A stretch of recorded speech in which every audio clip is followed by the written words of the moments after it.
Today I'll be sharing from Mooji. Mooji is a man who is from the Caribbean, and he goes a lot in Europe and other places, and he shares about a consciousness that's possible to be here now, basically presence, but also like what we call God, to really have a direct experience instead of using outside things in order to get a connection to ourself, to our true self. So he says things like the doubts and fears still come because there's still that deviating, distracting potential to be pulled into the noise of the personhood, the mask, the identification again. Therefore, we have to dig deeper. There's a part that'll never die, even with the fear of death present, though. And that he quotes this from the Psalm 23, though I walk through the valley of the shadow of death, I fear no evil, for thou art with me. So we have to hold firm to what we have learned, that what exists in us is a powerful space, completely still, unconquerable, timeless, imperishable. A real experience of this. The real life is the discovery of this. The assault attacks show us we're on the right path. And that's really like an encouragement, a reassurance. When we are closest to sealing and confirming the realization, the mind can become the loudest. It's like getting at the threshold of that frequency. Every liberated being has gone through it, and we can't fight them with war, but by simply remaining true, with God being a witness. One, we can stay seeking even though the force strikes the person in us to doubt, identify, resist. When we surrender to the almighty power that's pervading, everlasting, eternal, complete, full of love. Because one, we're here, the body's here, not the other way around. And the I am consciousness confirming itself, its dynamic form, expression of pure presence, I am. Not converted by the mind. It is the presence of God. And we know in the Torah when God introduces himself to Moshe, he says, I am that I am. I am amming. I was amming, I will be amming, and I'm amming now. Like I am. I am amming. I amming. I amming. If I can see this for sure, no force on heaven can move me because I'm not an object to be contained. It's subtle, without identity, because nobody can find us here. It's being one with the source of life is to be life itself, which is obviously faith. I'm going to pause here to make another comment, which is that, like I said before, my other comment about Moses and God introducing, it is like a work, like for us, in other words, faith, that there is something just existing, and that, for example, it's good, it loves us, it takes care of us, whatever your beliefs are, that there's an existence before your existence, that there is the source of existence of whatever it is, whether it's light, whether it's dark, whether it's life, whether it's death. The source of itself of the allness is whatever work it takes, like we say a work of art or artwork, or we say things like craftsmanship. In Hebrew, they're the same word. The work of art, the art worker, the craftsman is the same word as the same root of the word that is faith. It's a work. So the purest place is observing of the world, including this body, swallowing it, saturating in it, digest it, assimilate in it, and be free in it. My mind has been with me a long time and doesn't want to part. But we can reassure that it doesn't have to die, but simply has to be purified and be less personal, unnatural. We can stay right here where everything is now. We can let the body go. It feels like being present within a storm, for example.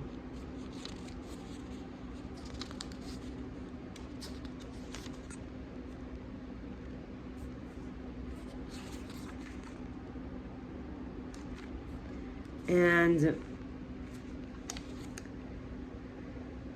sacrificing the flesh doesn't mean holistic death. It's like a death of an attachment. All things born of time and space and shape will pass. All perception via the mind will pass. The mind can be a cancer that consumes if we don't spend time in the temple care of our own, like a cave of our own heart. The enemy only derives strength from our belief, attentional distractions. The mind has to become afraid enough to attack. Are you really being authentic or honest, true or sincere? And that means there's no more room for gossip inside. In Hebrew, we call it lashon hara, which is, and lashon tov, the language of bad and language of good. Like, we don't need to talk even in ourselves. And I'm going to share a little bit about the topic called the Meissen effect and superradiance, which includes rotational and tidal force, the tidal force of rotational superradiance. So the Meissen effect is an expulsion of magnetic field from the interior of a material in the process of becoming a superconductor. It loses its resistance to the flow of electric currents when cooled below a certain temperature called transition temperature, usually close to absolute zero. The magnetic flux can only penetrate the magnetic field if the field is already present during the process of becoming a superconductor. In other words, there's energy that comes out while something's in transformation. And when it's like at a lower temperature, like there's a transition temperature where above that, it has the resistance to the flow of electric currents. So it becomes able to conduct. It doesn't like lose it, right? So then it cools down, and then it loses its resistance. So this magnetic wavelength thing can only get through the field if the field was already there when this process started. So super radiance effect is like excited atoms, the emitters, they're called N emitters. They interact with a common light field. If the wavelength of the light, the frequency is much greater than the separation of the emitters, then the emitters interact with the light in a collective and coherent fashion. You can imagine that the frequency, so how it goes across the space, maybe you could imagine, then the separation of them, then they could all be connected to it. So this causes the group to emit a light as a high intensity pulse, which is drastically different than the expected rate of exponential decay of a group of independent atoms. So it's like, you would think it's slowly going down, but actually it like shoots out. So this is called the rate of, it's written as rate and then like almost an infinity sign, but it's not closed on one side. And 2, instead of rate with that like open infinity sign, N. Rotational superradiance associated with the acceleration and motion of a nearby body, which supplies the momentum and the energy for the effect, and this allows a body with concentration of angular or linear momentum to move to a lower energy state, even if there's no obvious classical mechanism there. This effect is similar to the quantum tunneling, which is like the tendency of waves and particles to find a way to exploit the existence of an energy potential despite absence of an obvious classical mechanism for this to happen. So just find ways, like available energy and available pathways. In classic physics, motion and rotation of a body in a particular medium will normally be expected to result in momentum and energy being transferred to the surrounding particles, and then an increased statistical likelihood of the particles being discovered following trajectory that imply removal of momentum from the body. So it's like transferring to the other, right? But in quantum mechanics, this principle is extended to the case of bodies moving, not bodies like human bodies, but the body, the motional body, the moving, accelerating, rotating in a vacuum. In the quantum case, quantum fluctuations like light bouncing into existence with appropriate vectors, like the place to hold it, are said to be stretched and distorted and provided with energy and momentum by the nearby body's motion, with this selective amplification generating real physical radiation around the body. So obviously you expect, like, how is it able to, so the classical description of a rotating isolated weightless sphere in a vacuum, so like how can we expect that in a vacuum there's anything happening? So it's saying, how did, they're provided with the energy of something that's in motion, and this selective like amplification makes real physical radiation around this body. So it's like other things are sort of getting it from it. And classical description of rotating isolated weightless sphere in a vacuum, so it could be like something that is like with no weight, it's just like an energy sphere, will tend to say that the sphere will continue to rotate forever, indefinitely, or not forever, but like without a definition, due to the lack of frictional efforts or any other form of obvious coupling with a smooth or empty environment. But quantum mechanics says the region of the surround vacuum isn't entirely smooth, and the sphere's field can couple with quantum fluctuations. It's not like a vacuum. There's actually little light booms happening, like little bulges into existence, and accelerate them to produce the real radiation. And radiation means it's sending out the energy.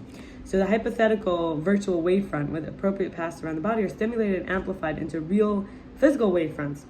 So this idea of like these waves, they're in front of them, like coming out, is actually becomes real by the coupling process. It's like tickling the field to produce the effect. So you can see it's like coming out of itself.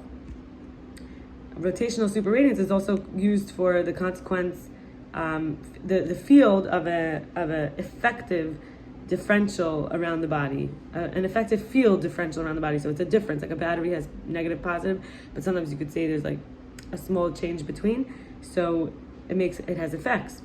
The tidal force stretches the body toward and away from the center of mass of another body to gradient, like a different in strength, due to this difference, right? This differential. So tidal force is like there's enough weight pulling it over here, so it comes there. In gravitational field from the other body, it is responsible for diverse phenomena like tides, tide locking, breaking apart of celestial bodies, celestial like in the stars, astronomically, and formation of ring systems within something called the Roche limit, or Roche, or whatever, however you say it. And in extreme cases, they call it spaghettiification, literally, of objects, where it's like strings are happening from it because it's like being pulled into this next gravity field. So this all arises because the gravity field is so exerted by one body on another, by another not constant across its parts. The nearer side is attracted more strongly than the farthest side. It causes even like a stretching.